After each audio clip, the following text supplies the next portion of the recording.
इस बात से हम सभी अवगत हैं कि मनुष्य एक सामाजिक प्राणी है।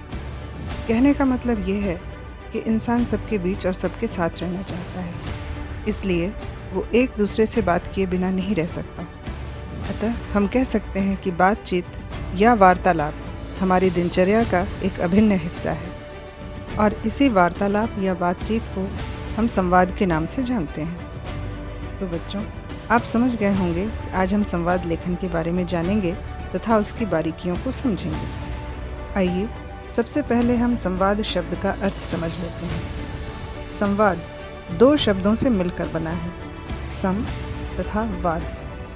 सम का अर्थ होता है बराबर और वाद का अर्थ है बात। इस प्रकार दो या दो से अधिक व्यक्तियों के बीच की बातचीत को संवाद कहते हैं और इन्हीं संवादों का लिखित रूप संवाद लेखन कहलाता है।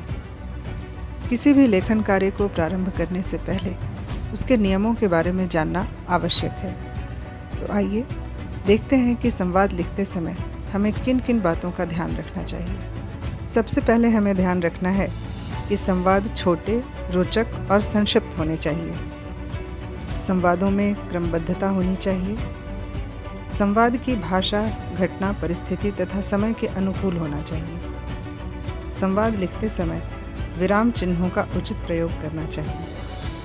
अंत में हमें इस बात का ध्यान रखना है कि संवादों में कहीं भी अप्रिय या अभद्र शब्दों का प्रयोग नहीं करना चाहिए। संवाद लेखन का एक प्रतिदर्श या मानक रूप आपको दिया जा रहा है। इसके आधार पर आप अभ्यास कार्य करेंगे।